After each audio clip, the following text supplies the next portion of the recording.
Welcome to Principles of Marketing. We will be looking at Chapter 10, Product Concepts. Chapter 10 learning outcomes include defining the term product, classifying consumer products, defining the term product item, product line, and product mix, describing marketing uses of branding, describing marketing uses of packaging and labeling, discussing global issues in branding and packaging, and describing how and why product warranties are an important marketing tool. Make sure you read the chapter and review all module content. Let's get started. Rarely does a company sell a single product. More often it sells a variety of items. A product item is a specific version of a product that can be designated as a distinct offering among the organization's products. A group of closely related product items are called product lines. Different container sizes and shapes also distinguish items in a product line. An organization's product mix includes all products that it sells. Each product item in the product mix may require a separate marketing strategy. Organizations derive several benefits from organizing related items into product lines, such as advertising economies, package uniformity, standardized components, efficient sales and distribution, and equivalent quality.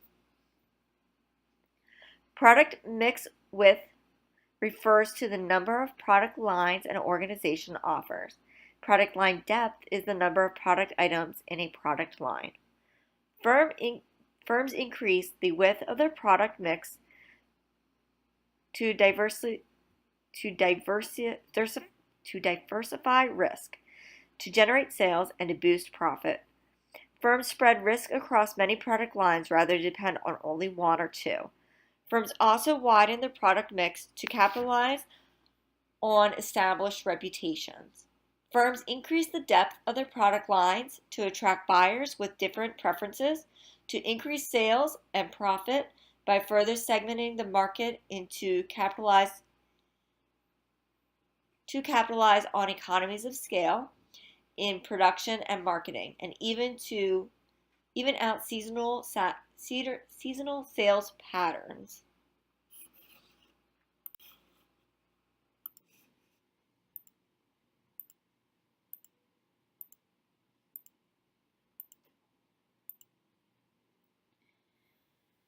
Marketing managers must decide if and when to modify existing products. Product modification is a change in one or more of the product's characteristics. Quality modification is a change in the product dependability or durability. Reducing a product's quality may let the manufacturers lower the price and appeal to target markets unable to afford the original product. Conversely, increasing quality can help the firm compete with rival firms. Increasing quality can also result in increased brand loyalty, greater ability to raise prices, or new opportunities for market segmentation. You can also do a functional modification, which is the change in the product's versatility, effectiveness, convenience, or safety. And last, you can do a style modification. An aesthetic product change rather than a quality or functional change. And this is changing how the product actually looks.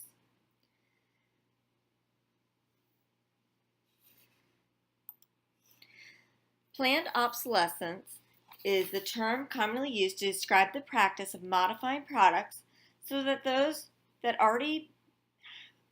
have already been sold become obsolete before they actually need replacement. Some argue that planned obsolescence is wasteful. Some claim it's unethical. Marketers respond that consumers favor style modifications because they like changes in appearance of goods, such as clothing and cars. Marketers also contend that consumers, not manufacturers and marketers, decide when styles are obsolete.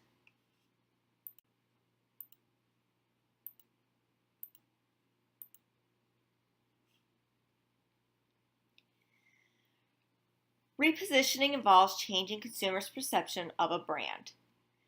Changing demographics, declining sales, and changes in social environment often motivate a firm to reposition an established brand.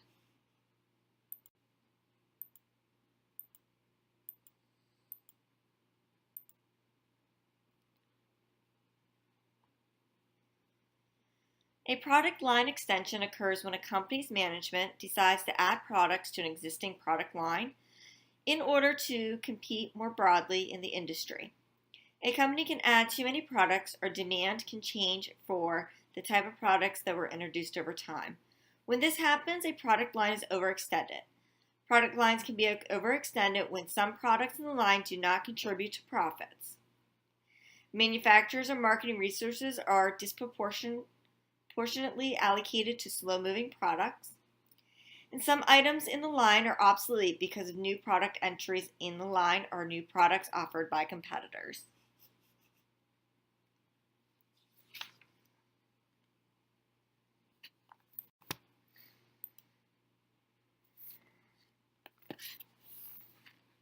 Sometimes marketers can get carried away with product extension.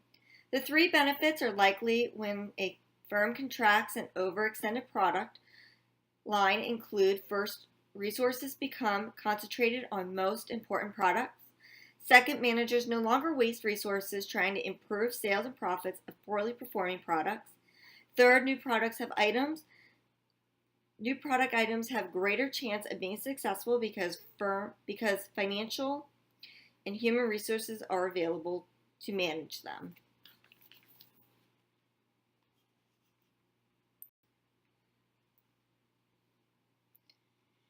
A success of any business or consumer product depends in part on the target market's ability to distinguish one product from another. Branding is the main tool marketers use to distinguish their products from those of their competition.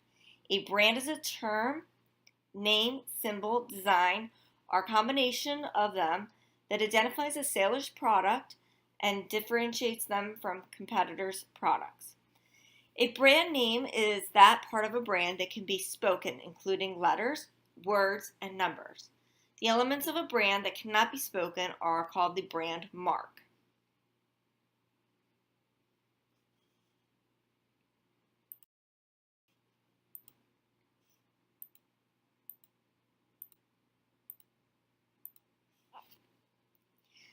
Co-branding entails placing two or more brand names on a product or its package. Three common types of co-branding are ingredient branding, cooperative branding, and complementary branding. Ingredient branding identifies the brand of a part that makes up the product. For an example, Arm & Hammer laundry detergent with OxiClean. Cooperative branding occurs when two brands receive equal treatment, borrow from each other's brand equity. A promotional contest jointly sponsored by Ramada Inn and American Express and the United Airlines use cooperative branding. Complementary branding products are advertised or marketed together to suggest usage, such as spirits being combined with a type of soda. Co-branding is a useful strategy when combination of the brand name enhances the prestige or perceived value of products, or when the benefits brand owners and users.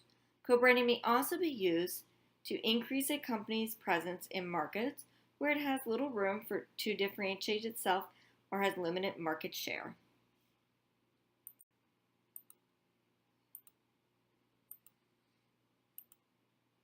Some advantages of carrying manufacturers' brands include heavy consumer ads by manufacturers help build consumer loyalty. Well-known manufacturer brands attract new customers and enhance dealer prestige. Manufacturers offer rapid delivery, enabling the dealer to carry less inventory and loyalty to the dealer.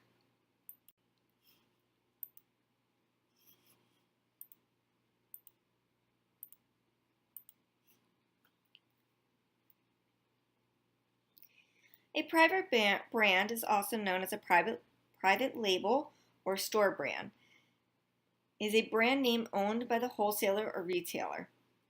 Target's Orchard Farms brand is a popular private label. Private labels are increasing in popularity and price as customers develop loyalties to store brands. Retailers love customers' greater acceptance of private brands because overhead is low, there is no marketing cost. Private label products bring 10% higher profit margins on average than manufacturer brands, and more than that, trusted store brands can differentiate a chain from its competitors.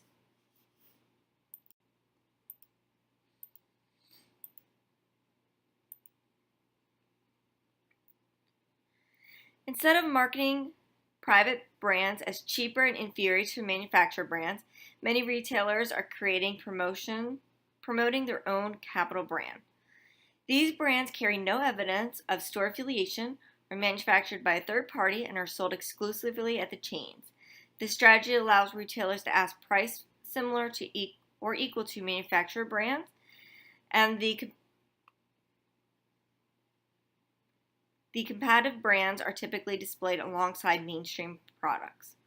Millennial shoppers were found to be more likely than any other demographic group to buy store brand foods in general.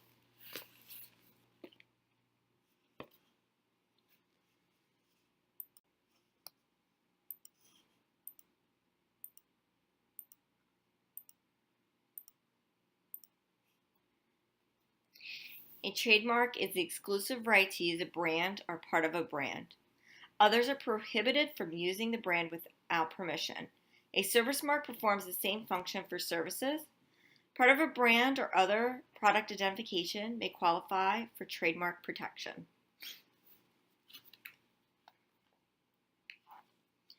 It is important to understand that trademark rights come from use rather than registration. An intent to use applications filed with the U.S. Patent or Trademark Office. A company must have a genuine intention to use the mark when it files and must actually use it within 3 years of granting the application. Typically, it lasts for 10 years. To renew the trademark, the company must prove its using of the mark. Rights to trademark last as long as the mark is used.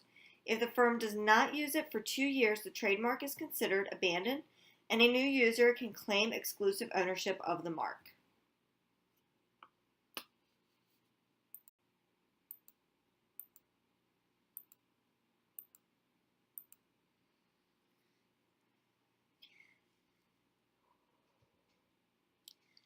The Digital Millennium Copyright Act explicitly applies trademark laws to the digital world.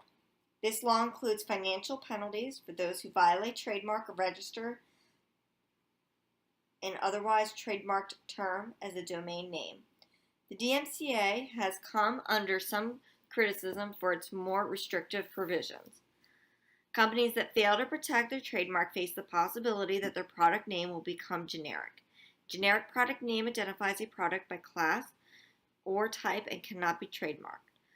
Former brand names that were not sufficiently protected by their owners and were subsequently declared to be generic names by the U.S. courts include aspirin, cellophane, linoleum, thermos, kerosene, Monopoly, cola, and shredded wheat.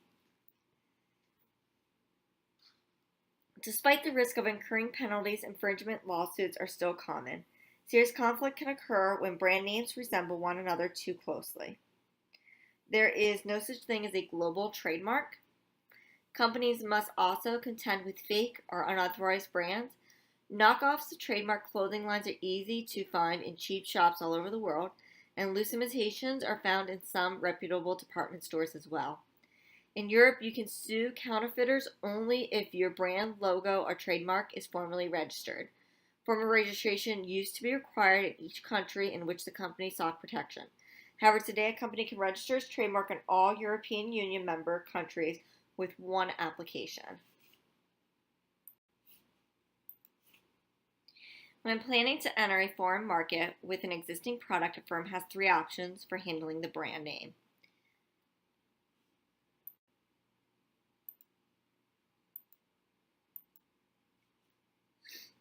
One brand name everywhere. This strategy is useful when the company markets mainly one product and the brand name does not have to does not have a negative connotation in any local market. The advantage of one brand name are greater identification of the product from market to market and ease of coordinating promotion from market to market. Adaptation and modifications. One brand name is not possible when the name cannot be pronounced in local language, when the brand name is owned by someone else, or when the brand name has a negative or vulgar connotation in the local language. Different brand names in different markets. Local brand names are often used when translation or pronunciation problems occur, when the marketer wants the brand to appear to be local brand, or when the regulations require localization.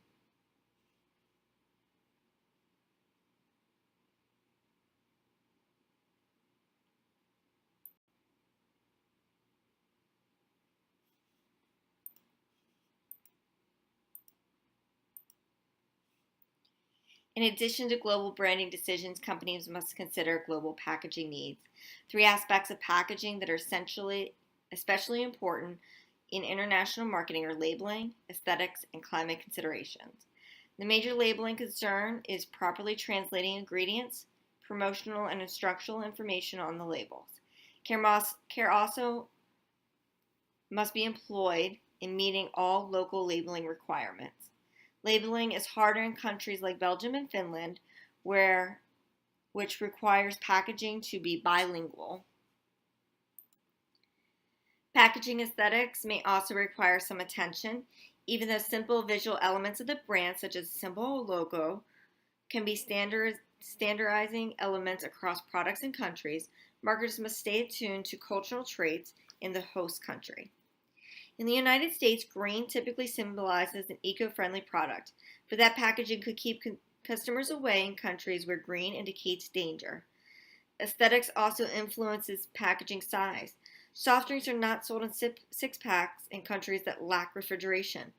In some countries, products such as detergent may only be bought in small quantities because of lack of storage space. Packages may also need to ensure a longer product life if the time between production and consumption lengthens significantly.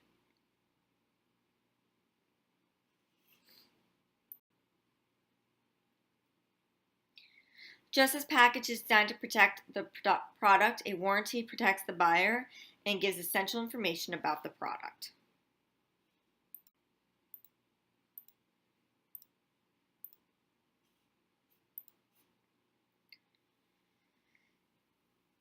A warranty confirms the quality or performance of a good or service. An express warranty is a written guarantee. Express warranties range from simple statements such as 100% cotton and complete satisfaction guaranteed to extensive documents written in technical language. An implied warranty is an unwritten guarantee that the good or service fits for all purpose for which it was sold. All sales have implied warranty under the Uniform Commercial Act.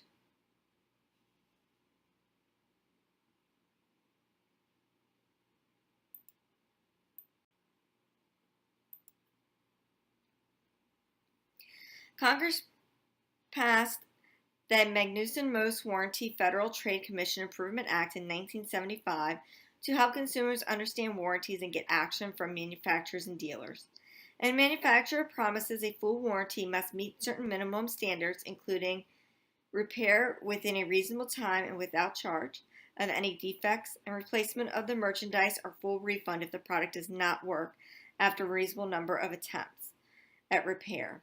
Any warranty that does not live up to this tough prescription must be conspicuously promoted as limited warranty. Thank you for listening to the presentation. If you have any questions, please don't hesitate to reach out to me.